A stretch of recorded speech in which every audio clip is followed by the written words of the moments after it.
May the Lord's name be glorified. ప్రభునామం మహిమపరచబడును గాక.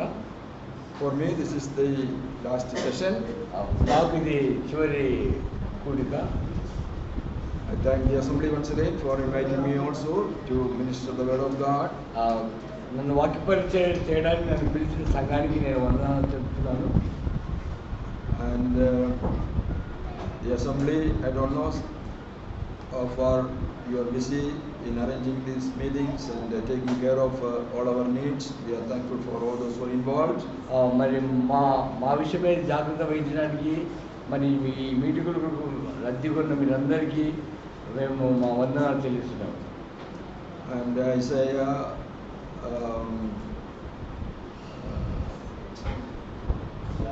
Sarah, that family, how far they have been cooperating in providing our needs. అయితే చాలా వాళ్ళు మా అవసరాలతో చాలా సహకరిస్తున్నారు. And Hepzibah this morning, all the way coming with her dosa to that house and providing us the breakfast. Hepsiba మరి వాళ్ళ ఇంటి నుంచి దోశ తీసుకుని వచ్చింది. So one way or the other, you have been so cooperative. I am thankful for all. ఒక రకంగా మరొక రకంగా మీరందరూ సహకరిస్తున్నారు.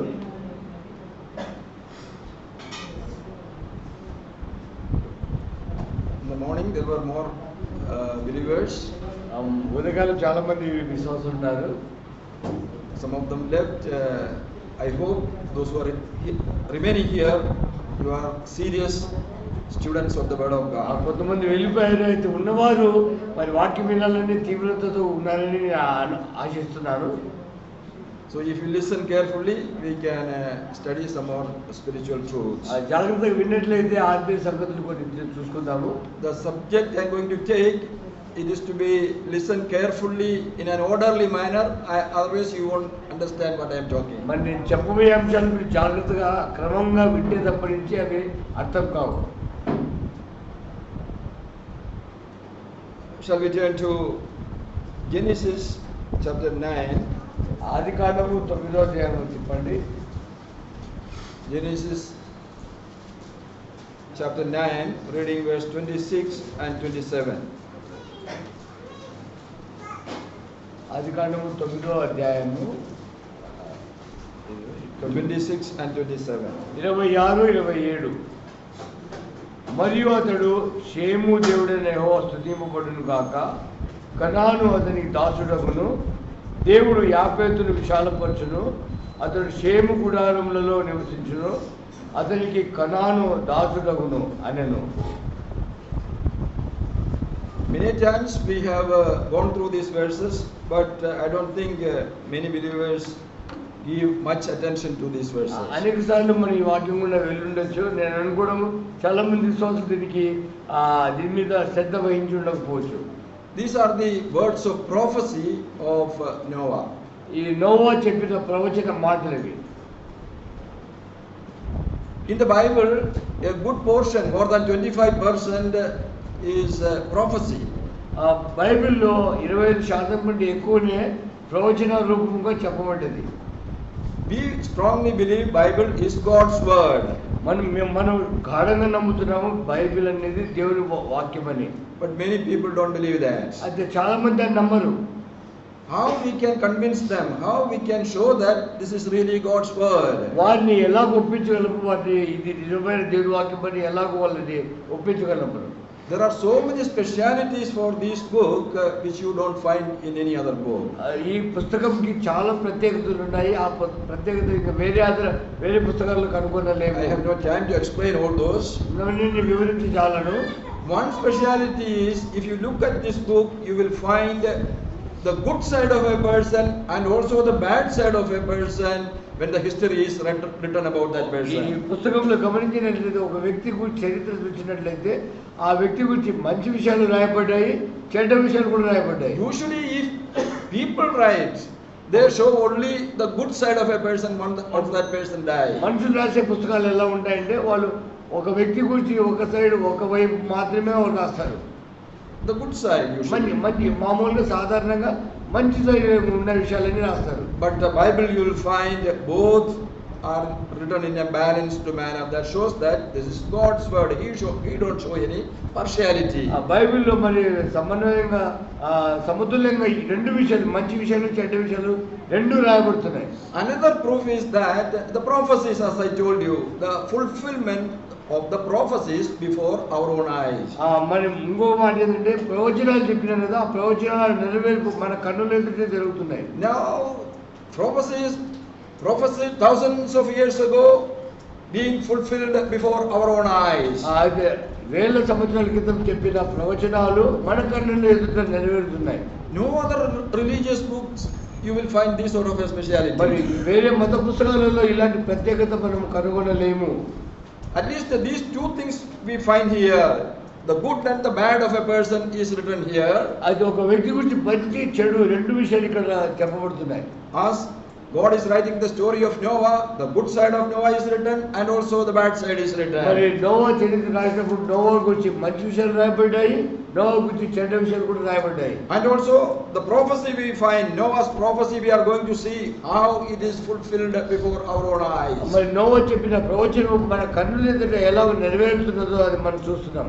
We know the background of this story.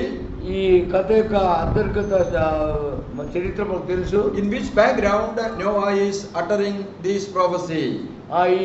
ఏ చరిత్ర వెనుకల నోవాహు ఈ మాటలు చెప్తున్నాడంటే, we know all about the flood that happened during his time.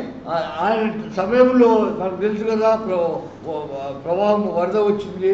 And why God sent the flood? He wanted to destroy the sinful world. దేవుడు ఎందుకు వరదలు తుఫాను ఎందుకు పంపించాడంటే పాపభూయిష్టమైన లోకాన్ని నాశనం చేయాలని. And he wanted to bring a new type of people on the face of the earth. ఆయన అనుకున్నాడు భూమి తలం మీద కొత్త రకం మనుషులు చేస్తామని. And people like Noah and his children, that type of good people he wanted to bring and replenish this earth again. మళ్ళీ నోవా పిల్లల్ని అలాంటి కొత్త పిల్లల్ని తీసుకుని వచ్చి మళ్ళీ భూమిని నిండించాలని ఆయన కోరుకున్నాడు. But sad to say, again sin is entering into that family. విచారం ఏంటంటే మళ్ళా పాపం ప్రవేశిస్తున్నది. This is the problem of man.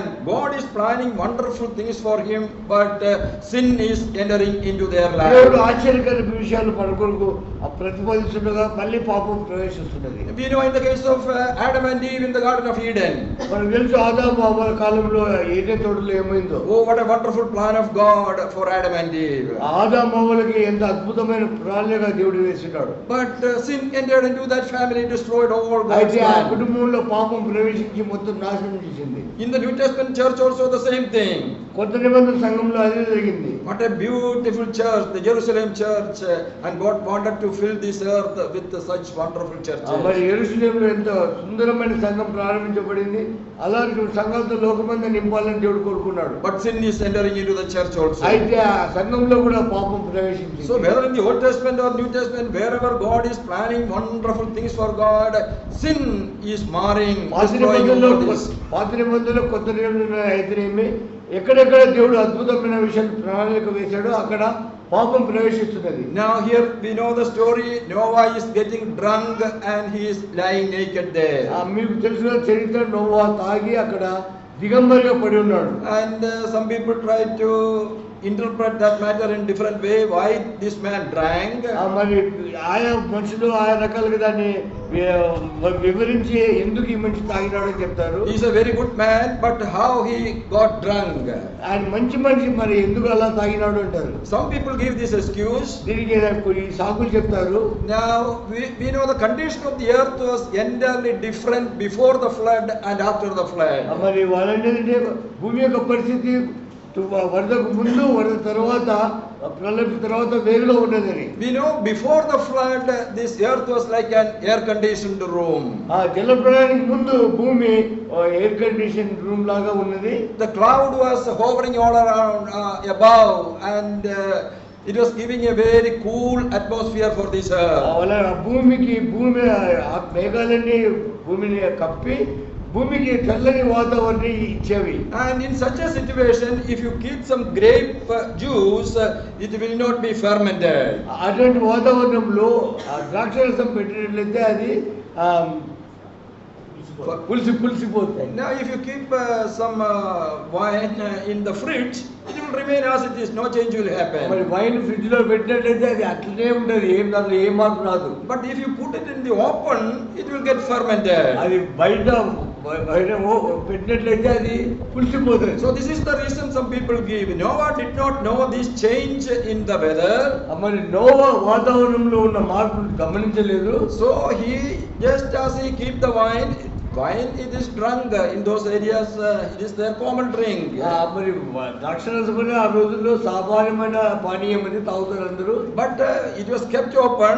But because of the change of climate, it got fermented. బయట పెట్టారు, వాతావరణంలో మార్పును బట్టి అది పులిసిపోయింది. And without knowing that, he drank it and he got intoxicated. తెలియకుండా తాగి అది మత్తుడైపోయినాడు. This is not written in the Bible. This is all the explanation given by Bible scholars. ఇది బైబిల్ రాయబడలేదు, బైబిల్ పండితుల ద్వారా ఇది అలా చెప్పబడ్డది. Anyway, whatever the reason, sin is entering into that family because of that incident. ఏదైతే ఏమైందండి, ఈ సంఘటన ద్వారా పాపము అక్కడ ప్రవేశించింది. And because of that incident, the children, they are reacting in different ways towards that incident.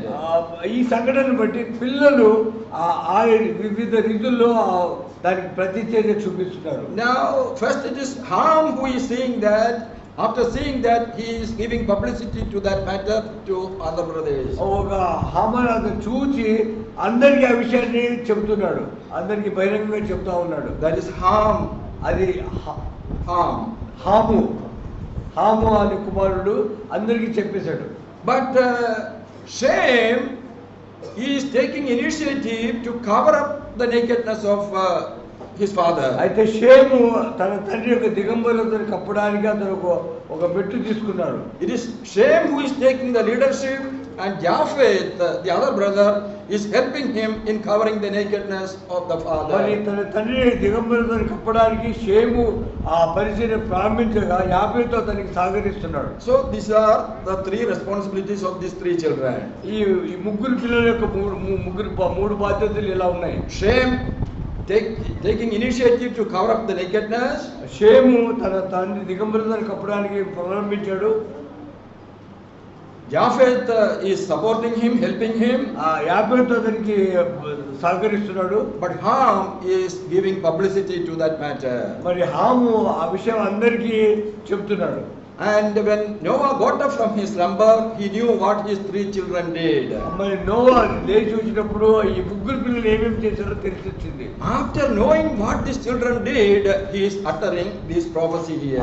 తన పిల్లలు ఏం చేసినారో తెలుసుకున్న తర్వాత ఈ మాటలు ఆయన చెప్తున్నాడు. So you understand the significance of this prophecy here. మరి ఇక్కడ చెప్పబడిన ప్రవచనం యొక్క ప్రాముఖ్యతను మీరు అర్థం చేసుకున్నారని అనుకుంటున్నాను. So these prophecies are going to affect the future of all the three children and their families. ఈ ప్రవచనాలు మరి ఈ ముగ్గురు పిల్లలు వారి యొక్క కుటుంబాల భవిష్యత్తును ప్రభావితం చేయనున్నాయి. It means all the people in this world come from these three people. It means it is something that affects the whole world. అయితే ఈ ముగ్గురు పిల్లల కుటుంబాలు అంటే లోకంలోనే ప్రపంచ మనుషులందరూ అని అర్థం.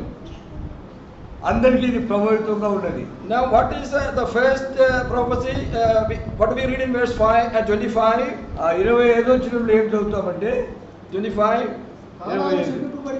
So this is what he utters first. Canaan is cursed. మొదటిగా అతను కనాను శపించడంతో మొదలవుతున్నది. Here we have a doubt. ఇక్కడ ఒక అనుమానం ఉన్నది. Who committed the sin actually? నిజానికి తప్పు చేసింది ఎవరు? It is Ham who committed the sin. మరి హాము తప్పు చేసినాడు. But who is cursed? మరి ఎవరు శపించబడ్డారంటే Canaan is cursed. Canaan శపించబడ్డాడు. Who is Canaan? కనాను ఎవరంటే He is Ham's son. Ham కుమారుడు. It is father who committed the mistake, but son is getting the curse. మరి తండ్రి పాపం చేసినాడు, కుమారుడు శపించబడుతున్నాడు. Is it justifiable? Why it is? అది న్యాయమా? Now the possible reason is just see the first verse, chapter 9 and verse 1. 9వ అధ్యాయము 1వ వచనం.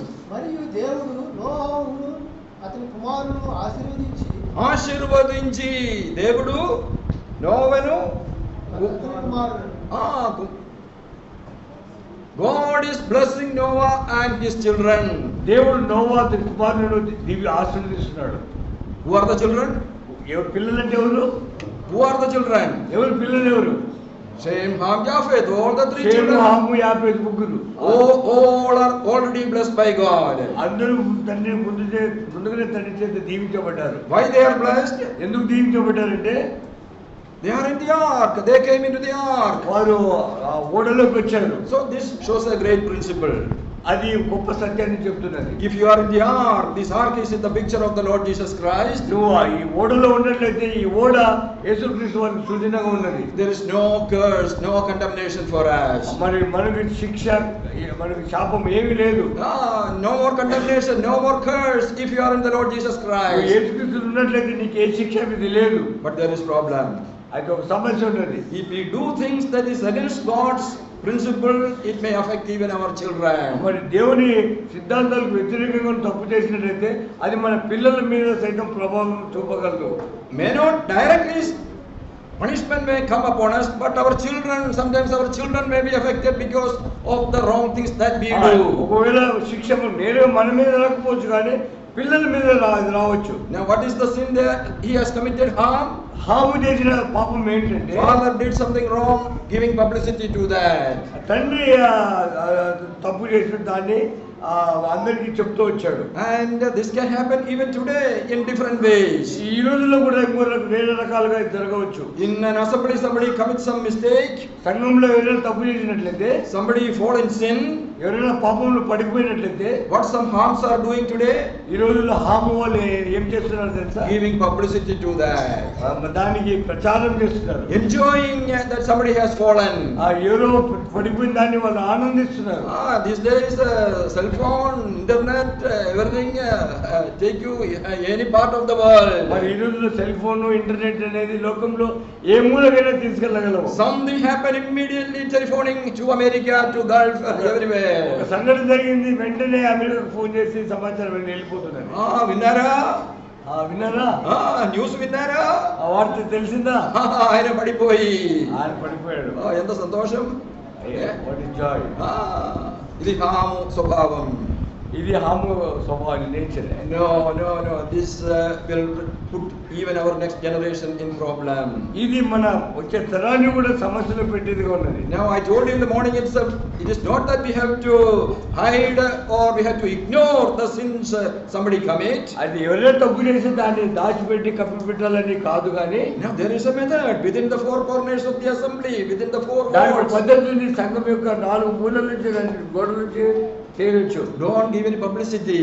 దానికి మనం ప్రచారం చేయొద్దు. Within the assembly, solve our problem, whatever it may be. That is the మన method. సమస్య ఏదైనప్పటికీ కూడా సంఘంలోనే కానీ పరిష్కరించాలి. See the significance here. Because of what he did, the punishment is coming upon the next children. మరి ఇది చేసిన తప్పును బట్టి తర్వాత తరం పిల్లలకు శాపం వస్తున్నది. And see what Shem has done. షేము ఏం చేసినాడంటే, He covered the nakedness of his father. తన తండ్రి యొక్క దిగంబరతో కప్పాడు. And because of that, what happens? దాన్ని బట్టి ఏమైందంటే, Now in verse 26 we read, he is blessed be the Lord God of Shem. మరి షేము యొక్క దేవుడు స్తుతింపబడును గాక అంటున్నాడు. He is getting the blessing from God. ఆయన దీవించబడుతున్నాడు. And Japheth is also getting the blessing from God. మరి యాఫెతు కూడా దేవుని నుంచి దీవెన పొందుతున్నాడు. Now what sort of a blessing they are getting here? వారు పొందే దీవెన ఎలాంటిదంటే, Now if you closely observe these verses, మరి ఈ మాటలు సన్నిహితంగా పరిశీలించినట్లయితే, now Noah is going to distribute his assets among his 3 children మరి here. నోవా తనకున్న సంపద ఆస్తి అంతా ఆ ముగ్గురు పిల్లలకి పంచులై ఉన్నాడు. Listen carefully. He got lot of assets. He is going to distribute among the 3 children according to what they did. మరి వారు చేసిన క్రియలను బట్టి మరి నోవా తన ఆస్తిని అంతా ముగ్గురు పిల్లలకి పంచులై ఉన్నాడు. Now what are the assets of Noah? నోవాకున్న సంపద అంతా ఎలాంటిది? What are the assets? Assets ఆస్తి ఎలా ఉన్నది? ఏమేమి ఆస్తి ఉంది? ఈ నోవాకి ఏమన్నా ఆస్తి ఉన్నది అక్కడ? There is a vineyard. Let me start with his own personality first of all. ఆయన వ్యక్తిత్వాన్ని గురించి మనం మొదలు పెడతాము. Now that is something usually we don't take much care. The personality of the father. ఆ పర్సనాలిటీ తండ్రి యొక్క వ్యక్తిత్వాన్ని గురించి మనం ఎక్కువ జాగ్రత్త వహించము. Now we have to understand that is the greatest asset we are passing on to our children. మనము మన పిల్లలకు అందించే మొట్టమొదటి ఆస్తి అదే. Now our own personality, our own character we are passing on to our children. మన గుణగణాలు మనం అదే ఆస్తిగా మన పిల్లలకు మొట్టమొదటిగా అదే పంచవరం ఉన్నాం. That is what Noah is distributing here now. ఇక్కడ అదే నోవా పంచునై ఉన్నాడు. Look at his personality. ఆయన వ్యక్తిత్వం చూడండి. He was one of the strongest man ever lived on the face of the earth. మరి భూతల మీద నిలబడి జీవించిన బలమైన వ్యక్తి. If a person is to be strong, he should be strong at least in 3 areas of his life. ఎవరైనా ఏ వ్యక్తి బలంగా ఉంటే అతను 3 రకాలుగా బలం ఉండాలి. One is the spiritual strength, the mental strength and the physical strength. ఒకటి ఆత్మీయ బలము, మరి భౌతిక బలము, ఇంకోటి మానసిక బలము. Then only we can say that person is really strong person. అప్పుడే ఆ వ్యక్తి బలంగా ఉన్నాడని చెప్పగలం. Only few people are strong in all these 3 areas. ఈ కొంతమంది మాత్రమే ఈ 3 స్థలాల్లో బలంగా ఉంటున్నారు. Paul is a spiritually very strong person. పౌలు ఆత్మీయంగా బలమైన వ్యక్తి, But physically అయితే భౌతికంగా శారీరకంగా very weak person. చాలా బలహీనుడు. It is like that. Very few people only strong in all these 3 areas. కొద్దిమంది మాత్రమే ఈ అన్ని స్థలాల్లో బలంగా ఉంటారు. పిల్లలు ఆడుతా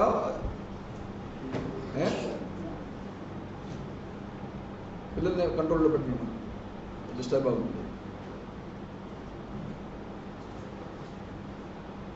See how he was strong in all these areas. ఈ అన్ని విషయాల్లో అతను ఎలా బలంగా ఉన్నాడో చూడండి. Spiritually he was very strong. ఆత్మీయంగా బలంగా ఉన్నాడు. How do we know? ఎలా తెలుసు? Give the proof. దానికి రుజువు ఏంటి?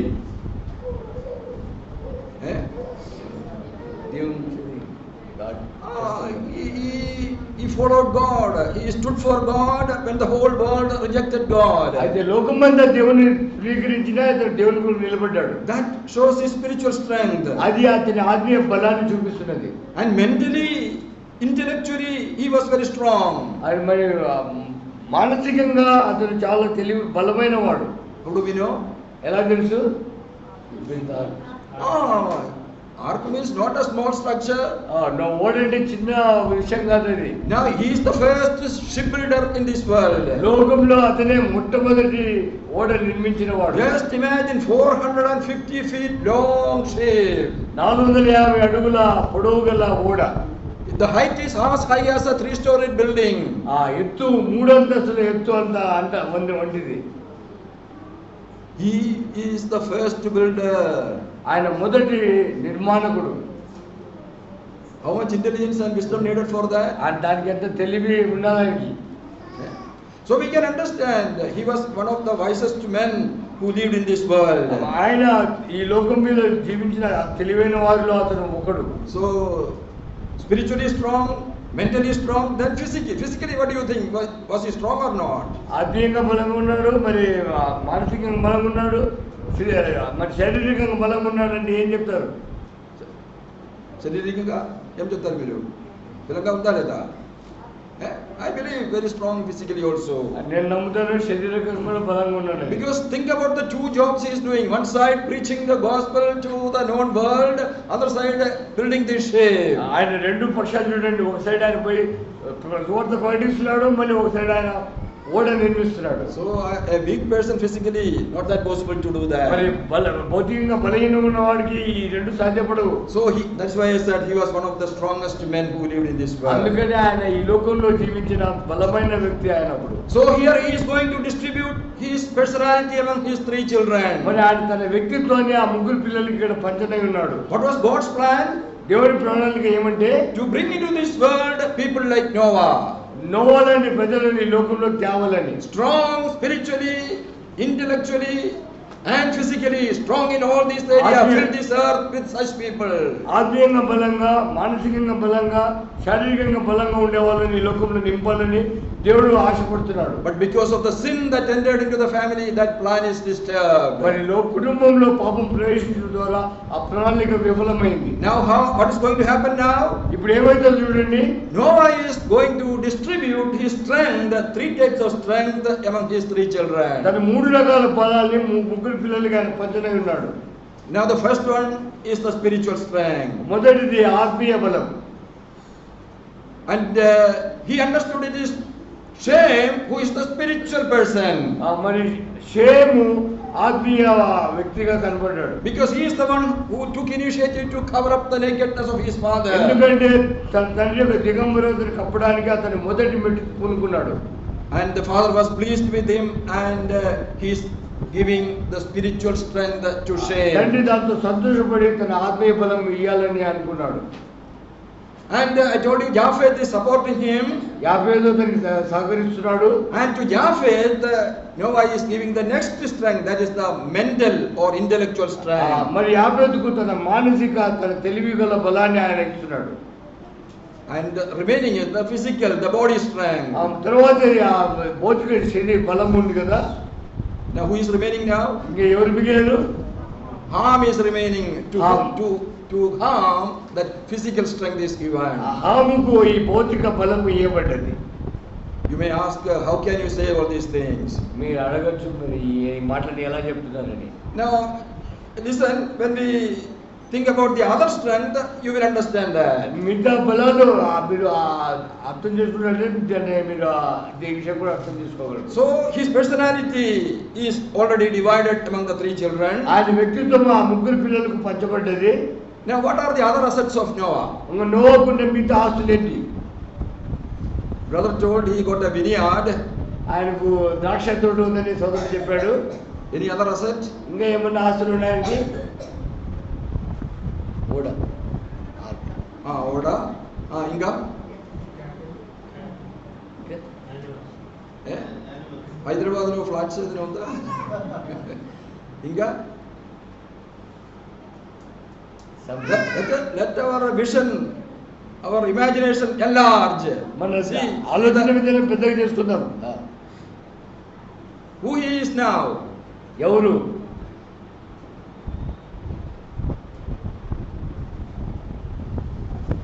Who is the owner of the whole earth now?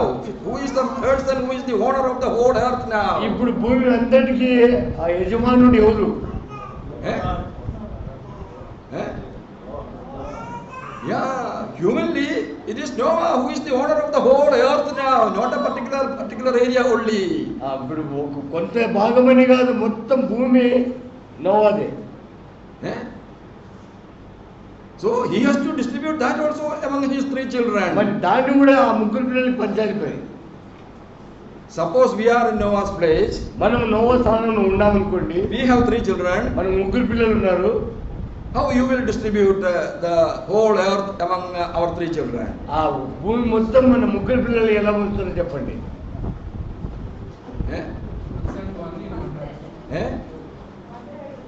I will send one in one direction. One? ఒక్కొక్క One దేశంలో each in one direction. Direction means you go to east, you go to west, like that. To be more specific, ఇంకా ప్రత్యేకించి చెప్పాలంటే ఇంకా వివరంగా చెప్పాలి. you have to just a direction. You have to give some border. You have to. This way, వాళ్ళకి without proper border, they will quarrel. దిశలు కాదు, వాళ్ళకి సరిహద్దులు కూడా నియమించాలి కదా. So if I am in Noah's place, as brother said, ఇప్పుడు brother చెప్పినట్టు నేను నోవా స్థలంలో ఉండింటే we can easily divide on the basis of the continents. మన ఖండాల మాదిరిగా వాళ్ళని పంచవచ్చు. So what we will do? మరి ఎలా చేయాలా? How many continents are there? ఎన్ని ఖండాలు ఉన్నాయి? 7 continents are there. 7 ఖండాలు ఉన్నాయి. But we know that if that continent of Antarctica is given to somebody, he will not be happy. మరి అంటార్కిటా ఖండం ఇచ్చిన వాడికి సంతోషం ఉండదు. It is based, it is always covered with ice. He will murmur, he will complain. Oh, daddy don't love me, that is why he gave me this. ఇప్పుడు మంచుతో కప్పి ఉండాలి, నా డాడీ నన్ను ప్రేమించడని అనుకుంటారు. So avoid that. You keep that Antarctica away. ఆ అంటార్కిటా పక్కన పెట్టండి. 6 are remaining. ఇంకా మిగతా 6 ఉన్నాయి కదా. So it is easily we can distribute 2 continents to 3 ఆ children. ముగ్గురు పిల్లలకి రెండు ఖండాలుగా విభజించవచ్చు. అవునా కదా? అవునా? That is our wisdom. అది మన తెలివి. But look at chapter 10. మరి If you look at chapter 10, 10వ అధ్యాయం చూసినట్లయితే you will find that only 3 continents are divided among the 3 children. ఆ ముగ్గురు పిల్లలకి 3 ఖండాలు మాత్రమే విభజింపబడ్డాయి. Other 3 continents are not distributed in this portion. ఈ భాగంలో మిగతా 3 ఖండాలు పంచబడలేదు. To understand that, we have to study chapter 10 also. దాని అర్థం తీసుకోవాలంటే 10వ అధ్యాయం కూడా చదవాలి. See how it is distributed. ఇది ఎలా పంచబడ్డదంటే, What do we read in verse 2? రెండో వచనం ఏం చదువుతున్నామంటే, Chapter 10 and verse 2. 10వ అధ్యాయం రెండో వచనం. యాఫెతు కుమారుడు గోమోరు Now, to understand that is enough. Japheth కుమారుడు Gomer. Japheth children Gomer. ఆ యాఫెతు కుమారుడు గోమర్ అని అర్థం చేస్తున్నాం. In which continent Gomer is? Ghoomar ఏ ఖండంలో ఉన్నాడు? Gomer is in Europe. Ghoomar Europe లో ఉంది ఖండం. The scholars say that is Germany. Today is Germany. మరి పండితులు దాని ఈరోజు జర్మనీ అంటారు. So to Japheth, the continent of Europe is given. యాఫెతుకు ఐరోపా ఖండం ఇవ్వబడ్డది. And verse 6, what do we read? 6వ వచనం చదవండి. హాము కుమారుడు కూషు ఇశ్రాయేలు. Israel, you will understand where are these places? Cush, Mizraim. Where is Mizraim is very famous. Egypt. Where is Egypt? Which continent? Mizraim Egypt ఏ దేశంలో ఏ ఖండంలో ఉంది?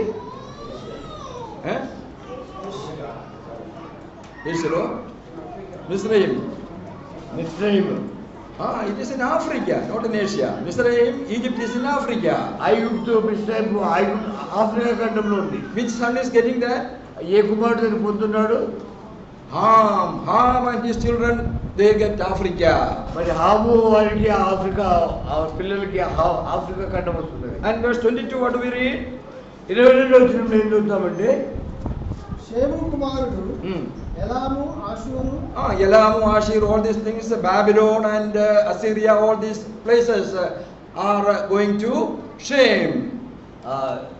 బబులును ఇవన్నీ షేముకు చెందుతున్నాయి. Where is this Babylon and Assyria, all these places? Which continent? బబులును Assyria అనేది ఏ ఖండంలో ఉన్నాయంటే, It is in Asia. Asia ఖండంలో ఉన్నాయి. We don't read anything about the other continents here. ఇక్కడ మిగతా ఖండాల గురించి మనం చదవం. Now there are 6 continents that can be distributed. ఇక్కడ 6 ఖండాల వరకు పంచబడాలి. But Noah is taking only half continents. That is only 3 continents. అయితే Noah దాంట్లో సగమే, అంటే 3 ఖండాలు మాత్రమే పంచుతున్నాడు. And see how it is distributed. అది ఎలా పంచబడిందో చూడండి. Shem is getting which continent? షేము ఏ ఖండం తీసుకున్నాడు? Shem is getting the continent of Asia. Shem Asia ఖండాన్ని తీసుకున్నాడు. And what is the blessing in the distribution of the personality? I told you what blessing is going to Shem. మరి ఆయన వ్యక్తిత్వం పంచినప్పుడు ఆయనకి ఏమి ఏ భాగం ఆయనకు వచ్చింది? He is getting the spiritual blessing. ఆయనకు ఆత్మీయ బలం వచ్చింది. Now you connect these two. ఈ రెండింటి మీరు కలుపుకోండి. Shem, spiritual blessing, and Asia. షేముకు ఆత్మీయ బలము, మరి ఆసియా ఖండము. So the people who live in Asia, they are mostly the children of Shem. Asia ఖండంలో నివసించేవారు చాలా మటుకు షేము పిల్లలే. We can't say all are Shem's children. అందరూ షేము పిల్లలని చెప్పలేము. Because in between migrations took place from one continent to another.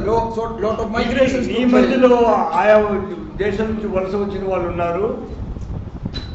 So it is a mixture now. But originally the people of Asia means mostly it is Shem's children. ఎప్పుడైతే మిశ్రించడం కానీ మామూలుగా అయితే అది షేము పిల్లలే.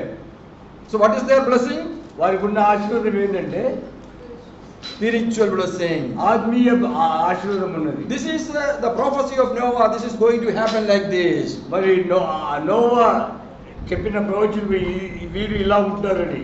The children of Shem, who covered my nakedness, he is going to be spiritually blessed. మరి షేము పిల్లలు షేము వారు ఆత్మీయంగా దీవించబడతాడు. ఆయన నా దిగంబరుతో కప్పాడు. Is this prophecy fulfilled? ఈ ప్రవచనం నెరవేరిందా? Is it fulfilled or not? ఇది నెరవేరిందా లేదా? Eh? How do we know? ఎలా తెలుసు? Proof, you have to give me the proof. దానికి రుజువు చెప్పాలి మరి. Jesus, that is one example. He is born in the continent of Asia. మరి యేసు ప్రభు Asia ఖండంలో పుట్టినాడు. అది ఒక. But is it the only reason? ఆయన ఒక్కడే కుమారుడా? Is it the only reason why it is spiritually blessed? ఇది ఒక్కటే కారణమని ఆత్మీయ కారణం బలంగా దీవించబడింది చెప్పగలమా? What about all the religions of this world? మరి ఈ లోకం నుండి మిగతా మతాలన్నీ మాట ఏమిటి? Which is the greatest religion? ఏది ఎక్కువ బలమైన బలము? బలమైన మతం. మన బలమైన కులం మతం ఏంటి? Large Christianity, more than 300 crores of followers. Christianity. 300 కోట్ల కంటే ఎక్కువ మంది అనుచరులు దీంట్లో ఉన్నారు. Now already we have seen Jesus is born in this continent of Asia. మరి ఏషియా ఖండంలో యేసుక్రీస్తు వారు పుట్టారని ముందే చూసుకున్నాము. So the Christianity comes from Asia. మరి క్రిస్టియానిటీ క్రైస్తవత్వము ఏషియా ఖండం నుంచి వస్తున్నది. It is a lie that the enemy is telling Christianity coming from Europe. It is a European religion. It is a lie. శత్రులు అబద్ధం చెప్తున్నారు క్రైస్తవత్వము ఐరోపా ఖండం నుంచి వచ్చిందని. What is the next religion? Large followers? Muslims. More than 100 crores of followers. Where this religion originated? మరి ఈ కులము 100 కోట్ల మంది కంటే ఎక్కువగా అనుసరిస్తున్న వారు ఎక్కడి నుంచి? Which continent? That is also in Asia. అది కూడా ఏషియా నుంచి. Africa? Somebody said Africa? Is it Africa? Where Prophet Muhammad was born? Mohammed ప్రవక్త ఎక్కడ పుట్టాడు? Arabia. Where is Arabia? Arabia ఎక్కడ ఉన్నది? Asia or Africa? It is in Asia. So that also in Asia. అది కూడా ఆసియాలోనే ఉన్నది. Which is the next religion? మరి తర్వాత మతం ఏమిటి?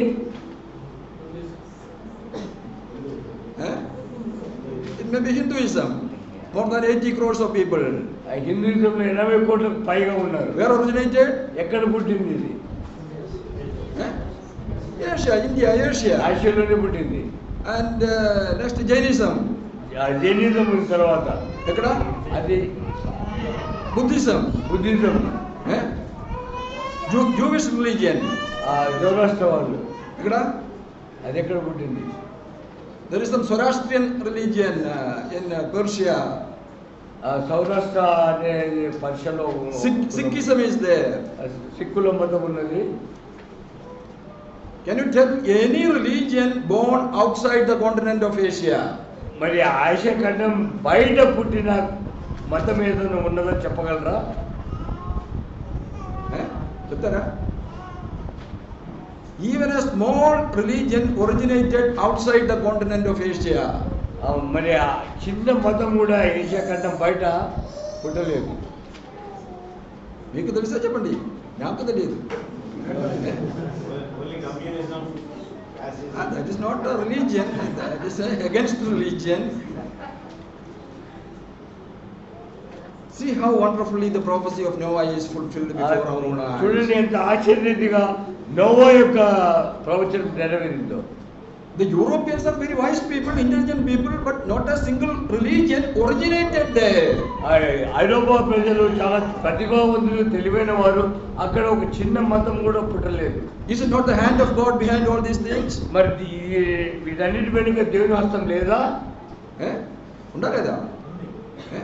To me this is a great surprise, indeed a great surprise. ఇది నాకైతే ఇది పెద్ద ఆశ్చర్యంగా ఉంది. When I read this portion, I really praise God. What a wonderful God you are controlling. ఎంత అద్భుతమైన దేవుడు, ఇలా అన్నింటిని నియంత్రిస్తున్నామని. So that is the first blessing, the spiritual blessing going to Asia, Shem's children. మొదటి ఆశీర్వాదం, ఆత్మీయ ఆశీర్వాదము షేము ఆసియా ఖండం అంతా వచ్చింది. Next is the intellectual wisdom, intellect. తరువాత తెలివితో కూడిన బలము. To which son going there? అది ఏ కుమారుని పోతున్నది? Japheth is getting the intellectual capacity. యాఫెతుకు మరి మానసిక బలము, తెలివి బలము వస్తున్నది. And which continent he is getting? ఆయనకి ఏ ఖండం వస్తున్నది? Europe is going to Japheth. మరి ఐరోపా ఖండము యాపెతుకు చెందింది. Now you think about Japheth, intellectual capacity, and Europe. You connect all these things. మరి ఆ యాపెతు యొక్క దీవెన మరి ఆ ఐరోపా ఖండం యొక్క తెలివి మీరు రెండింటిని కలపండి. Look at the intellect and the wisdom of the Europeans. ఐరోపాలో ఉన్న వారి యొక్క తెలివి ప్రతిభను గురించి ఆలోచించండి. Look at the various inventions, discoveries these people are making. మరి వారు కనుగొనే విషయాలు చూడండి. Right from a safety pen to atom bomb and computer, the greatest discoveries of the world, where is it coming from? లోకంలో ఉన్న కనుగొనబడి అన్ని కూడా ఎక్కడి నుంచి వచ్చినాయంటే స్టీమ్ ఇంజిన్ నుంచి ఆటం బాంబ్ వరకు ఎక్కడి నుంచి వచ్చినాయంటే it is Japheth children, Europeans. ఐరోపా దేశస్తులు యాభేతు పిల్లలు. You may say that the Americans, Australians, they are also inventing. మీరు అనొచ్చు అమెరికా వాళ్ళు ఆస్ట్రేలియా వాళ్ళు కనుక్కుంటున్నారు. But who are those people? వాళ్ళు ఏం చేస్తున్నారు? Who are those people? వాళ్ళు ఎవరు? Who are the Americans? American వాళ్ళు ఎవరు? Settlers means whose children? Out of these three? వాళ్ళు ఎక్కడి నుంచి పోయినారు పిల్లలు ఈ ముగ్గురు నుంచి? They are Japheth's children. Europeans, they are migrated. They migrated from Europe. It means they are Japheth's children. వాళ్ళు యూరోప్ వాళ్ళందరూ యాఫెత్ పిల్లలు ఇక్కడి నుంచి వాళ్ళు అక్కడికి వలస పోయినారు. And they are intellectually blessed. They are behind all the scientific inventions of this world. వాళ్ళు మానసికంగా ఈరోజు శాస్త్రీయంగా అనేక కనుగొనలు అన్ని వాళ్ళే చేస్తున్నారు. Is it not a surprise? ఇది ఆశ్చర్యం కదా? See the fulfillment of Noah's prophecy. Noah ప్రవచనాల నెరవేర్పు చూడండి. Now who is remaining? ఎవరు మిగిలినారంటే Ham is remaining. Ham మిగిలిపోయాడు. What is his strength? ఆయన బలం ఏంటంటే The physical strength, body strength. భౌతిక బలం. Which continent he got? ఏ ఖండం ఆయనకు వచ్చింది? Africa. Africa. You think about the physical strength and Africa and Ham. మరి ఆ భౌతిక బలము ఆఫ్రికా ఖండంలో ఆలోచించినప్పుడు హాముని అనుకోండి. Now physically who are the strongest people in this world? ఈ లోకంలో భౌతికంగా బలంగా ఉన్నవారు ఎవరు? శారీరకంగా. శారీరకంగా ఎవరు? ఆఫ్రికా దేశం. No doubt about it. No. దీంట్లో అనుమానం ఏం లేదు. If you got any doubt, ఏమన్నా అనుమానం ఉంటే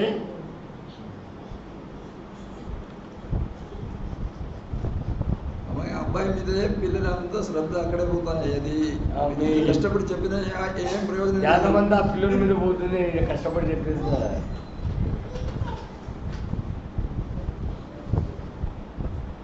Any doubt? The Africans, they are physically very strong. Africa వాళ్ళు భౌతికంగా బలమైన వారు. దీంట్లో ఏమన్నా అనుమానం ఉన్నదా? లేదు కదా. If you got any doubt, look at the Olympics or look at the boxing area. మరి మీకు అనుమానం ఉంటే ఒలింపిక్స్ చూడండి, బాక్సింగ్ ఏరియా చూడండి. Who are the great boxers? మరి బాక్సింగ్ లో బలాఢ్యులు ఎవరు? In Olympics for long enduring sports and games, who is winning? మరి ఒలింపిక్స్ లో దీర్ఘకాలంగా గెలుస్తా ఉన్న వాళ్ళు ఎవరు? Mostly it is the African, Jamaica or wherever they are. They originally they are all Ham's children. Jamaica వారైనా ఎవరైనా వాళ్ళందరూ హాము నుంచి వచ్చిన వాళ్ళే. See the miracle. This is the fulfillment again of. అయితే ఇది కూడా నోవా చెప్పిన ప్రవచనం యొక్క నెరవేర్పు. So what a wonderful God, our God, controlling all the people in this world. మన దేవుడు ఎంత అద్భుతమైన దేవుడు చూడండి, లోకమంతటి ఆయన ఇలా నియంత్రిస్తున్నాడు. Now it is not over. This is the first distribution of Noah's strength among the three children and the three continents. ఇది Noah యొక్క మొదటి పంపకము. మరి ముగ్గురు పిల్లలకు 3 ఖండాలుగా పంచాడు. Now again when we come to chapter 9, మళ్ళా 9వ అధ్యాయానికి వచ్చినట్లయితే you will find some more prophecies there. అక్కడ ఇంకా వేరే ప్రవచనాలు కూడా ఉన్నాయి. Now what do we read in verse 27? 27వ వచనంలో చూడండి. దేవుడు యాఫెతును శాపపరచును.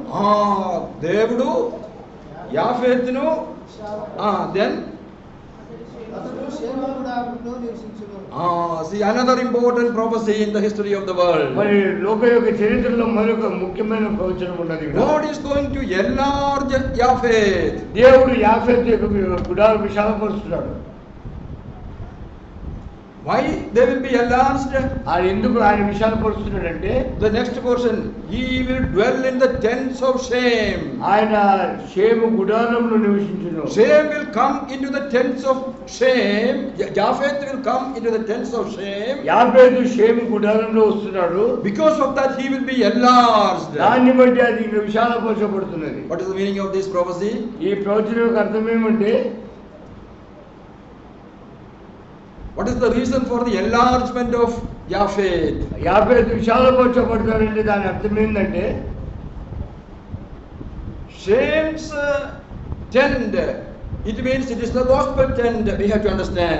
షేము గుడారం అంటే అది సువార్తకు చెందిన గుడారం అని అర్థం చేసుకోవాలి. God wanted to bless the whole world through Shame's family. దేవుడు లోకమంతటిని షేము కుటుంబం ద్వారా దీవించాలని కోరుకున్నాడు. So many religious leaders came into this family, అనేక మత నాయకులు ఈ కుటుంబం నుంచి వచ్చినారు. but they are all limited in their own places.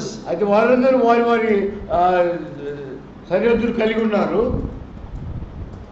But it is Jesus Christ who came for the whole world. అయితే ప్రభువైన యేసుక్రీస్తు వారు లోకమంతటిగా ఆయన వచ్చారు. When you look at the religions of the world, they are all limited in certain area. This religion for this country, that country, they say.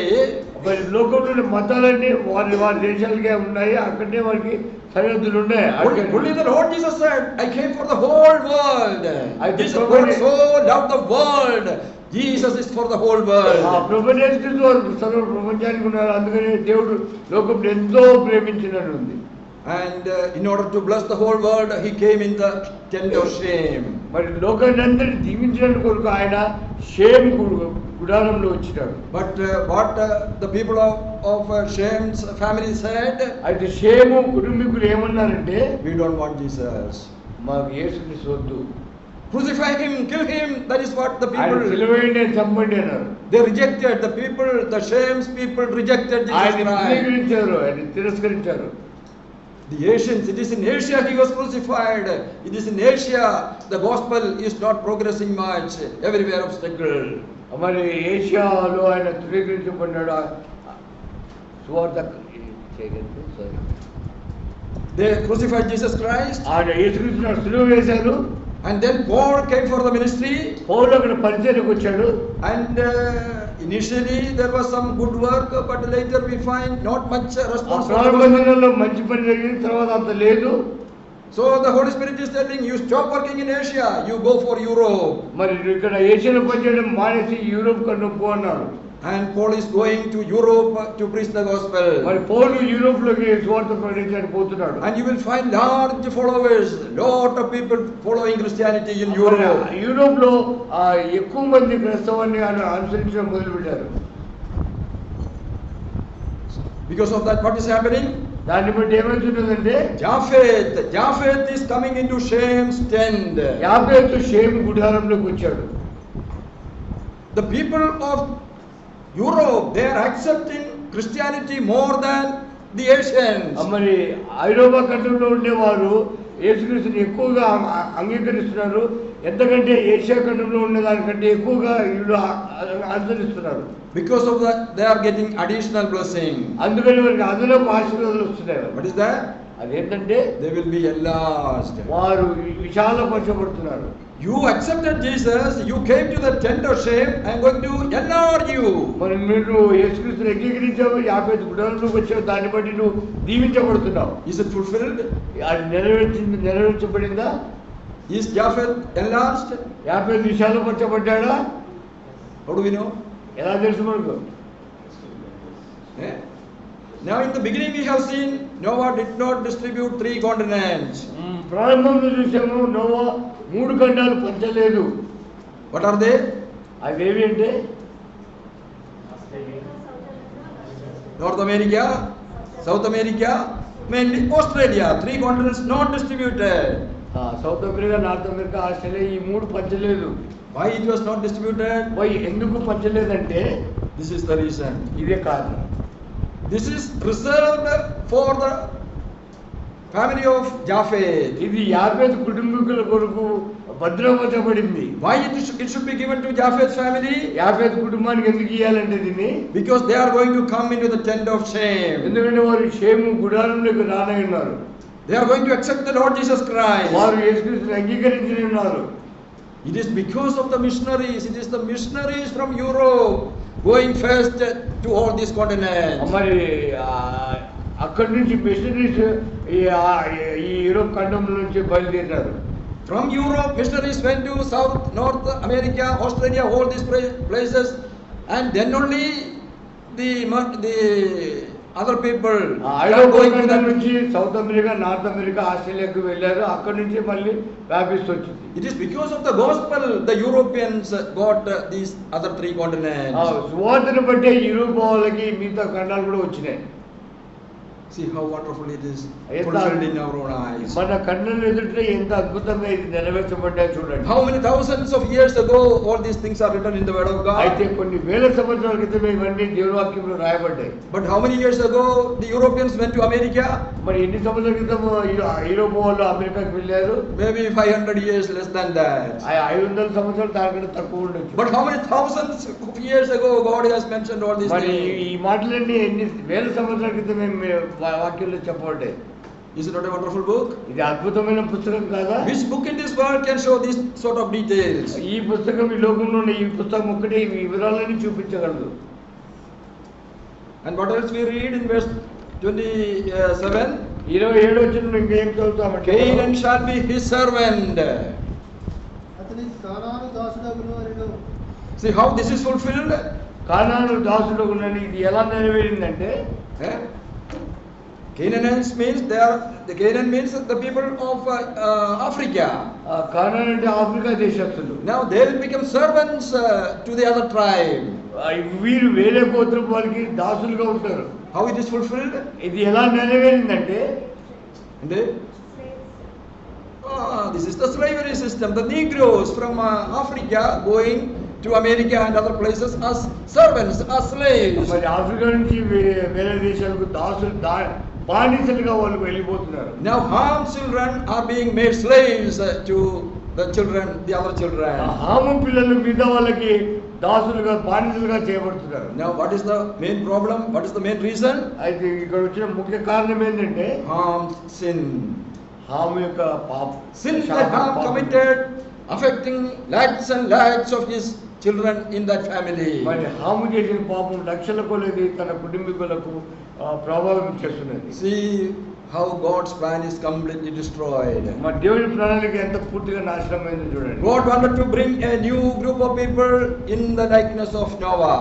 మరి దేవుడు కొత్త తరం వారిని నోవా లెక్క వారిని తీసుకురావాలని ఆశపడ్డాడు. Because of the sin, all those plan is defeated. పాపాన్ని బట్టి ఆ ప్రణాళిక అంతా ఓడిపోయింది. Oh, 3 children, but they are divided into 3 groups now. ఆ ముగ్గురు పిల్లలు 3 గుంపులుగా విభజింపబడ్డారు. They are getting different types of blessing and curse. వారు వివిధ రకాలైన శాపాలు నష్టాలు వస్తున్నాయి. So this is the beginning of the divisions of people in this world. ఇది లోకంలో మనుషుల యొక్క విభజన యొక్క ప్రారంభం. It is from these that all this tribe and caste and all the religions of this world came, from the division of these 3 children. మరి ముగ్గురు పిల్లలు విభజనతోనే లోకంలో ఉండే ఇప్పుడు విభజనలన్నీ అట్లనే ప్రారంభమైనాయి. Now in India itself, how many thousands of tribes and caste and all these things. మన ఇండియాలో ఎన్ని వేల కొలది ట్రైబ్స్ కులాలు ఉన్నాయి.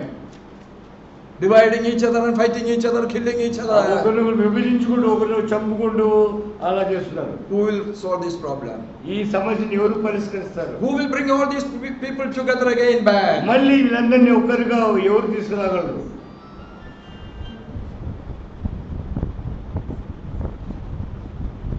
When we turn to Luke's Gospel chapter 23, we have the answer there. లూకా సువార్త 23వ అధ్యాయం తీసినట్టయితే అక్కడ దానికి జవాబు దొరుకుతున్నది. Luke's Gospel chapter 23. లూకా సువార్త 23వ అధ్యాయము Verse 26, we read about a man there. 26వ వచనంలో ఒక వ్యక్తిని చూస్తున్నాము. ఆయన తీసుకుని పోవచ్చుండగా పల్లెటూరు నుండి వచ్చుచున్న క్రేనీయుడైన సిమోనును ఒకడు పట్టుకొని యేసు వెంట సిలువను మోయుటకు అతని మీద తానెత్తిరి. We read about a Simon from Cyrene here. ఇక్కడ కురేనుడైన సీమోను గురించి మనం చదువుతున్నాం. He is the one who is carrying the cross of Jesus Christ to Calvary. మరి యేసుక్రీస్తు శిలువను మోస్తూ కల్వరి దగ్గర పోతున్నాడు. I have no time to explain much about him. మరి అతని గురించి ఎక్కువ వివరించడానికి సమయం లేదు. One thing we have to understand is he is from Cyrene, which is in Africa. ఒక విషయం అర్థం చేసుకోవాలి, అది అతను కురేనీయుడు, అది ఆఫ్రికా నుంచి వచ్చిన ప్రదేశం. A man from the family of Ham is coming to the cross of Jesus మరి Christ. హాము కుటుంబం నుంచి ఒక వ్యక్తి ఇక్కడ యేసుక్రీస్తు శిలువ దగ్గరికి వచ్చాడు. And when we study his story, we understand he believed in the Lord Jesus Christ. ఆయన చరిత్ర చదివినట్లయితే ఆయన యేసుక్రీస్తునందు విశ్వాసం ఉంచాడు. Ham is a cursed person, but believing in the Lord Jesus, carrying the cross of Jesus, his curse is మరి removed. Ham శపించబడిన వాడు, కానీ అతను యేసుక్రీస్తునందు విశ్వాసం ఉంచడం ద్వారా ఆ శాపం తొలగించబడ్డది. When we come down, verse 43, 43 దిగి వచ్చినప్పుడు 43, 43 అందుకు ఆయన వారితో, Hmm. నేడు నీవు నాతో కూడా పరదేశంలో ఉందని నిశ్చయముగా నీతో చెప్పుకున్నాను. To whom Jesus is making this statement? ఈ మాట యేసుక్రీస్తు వారు ఎవరితో చెప్తున్నారు? Eh? To the thief. దొంగ. This thief from which continent? Out of these three continents, which continent? ఈ 3 ఖండాల నుంచి ఈ దొంగ ఏ ఖండం నుంచి వచ్చినాడు? Hmm?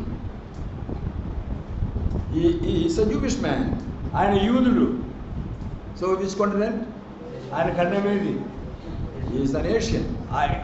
ఆసియా ఖండం. We know he also came to the Lord Jesus Christ. That is why Jesus is telling, today you shall be with me in ఆయన paradise. యేసుక్రీస్తు దగ్గరికి వచ్చాడు, అందుకని యేసుక్రీస్తు వారు అన్నారు, ఈ రోజు నువ్వు నాతో కూడా పరదేశంలో ఉంటావని చెప్పారు. So not only from Africa, here is a man from Asia coming to the Lord Jesus Christ. Africa Today, నుంచి ఒక వ్యక్తి రావడమే కాదు, ఏషియా నుంచి కూడా ఒక వ్యక్తి యేసుక్రీస్తు దగ్గరికి వచ్చాడు. and when we come to verse 47, 47 వచనం చూసినట్లయితే, శతాధిపతి జరిగినది చూచి, Hmm. ఈ మనుషుడు నిజముగా నీతిమంతుడై ఉండేదని చెప్పి దేవుని మహిమపరిచెను. దేవుని మహిమపరచెను. So he also accepted the Lord Jesus. ఇక్కడ శతాధిపతి యేసుక్రీస్తుని అంగీకరించాడు. Now he is a centurion. He is a Roman soldier. ఆయన శతాధిపతి రోమా సైనికుడు. So where is he coming from? ఆయన ఎక్కడి నుంచి వచ్చాడు? He is from Europe, ఐరోపా దేశం నుంచి coming to the Lord Jesus Christ. యేసుక్రీస్తు దగ్గరికి వచ్చాడు. The very same day Jesus was lifted up. అదే రోజు యేసుక్రీస్తు వారు ఎత్తబడ్డారు.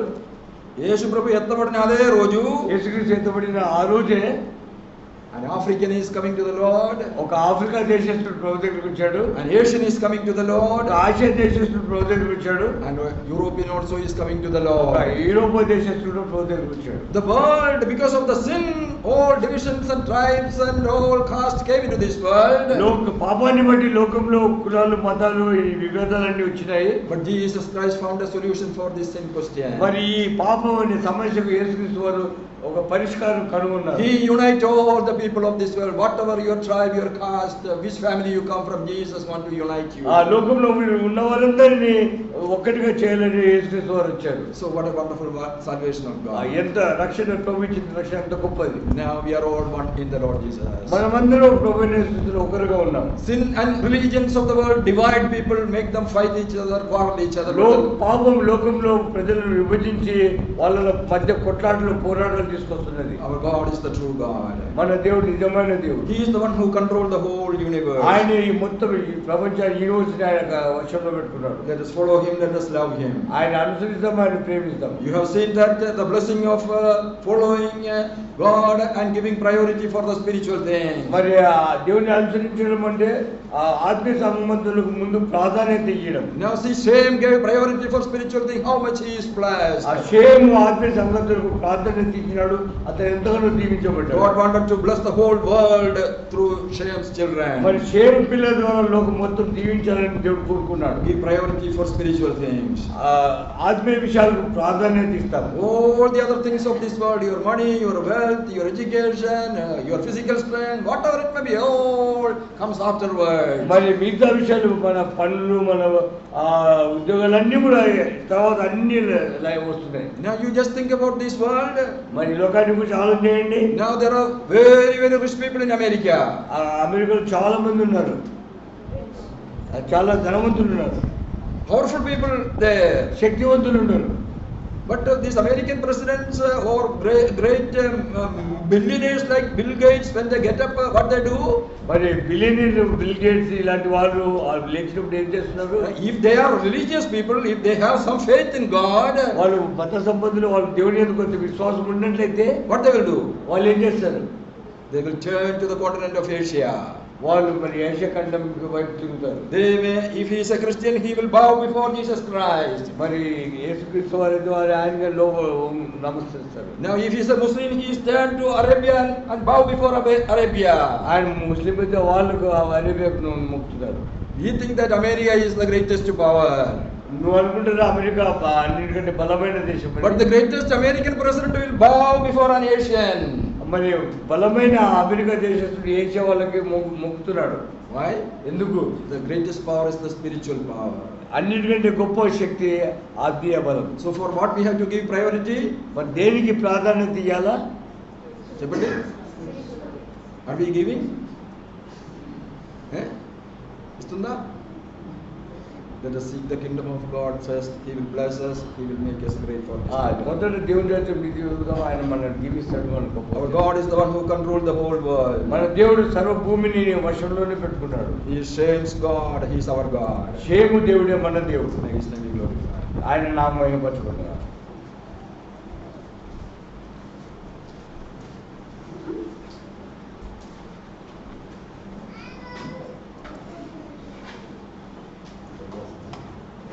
ఆ ప్రదర్శన ప్రార్థన చేసి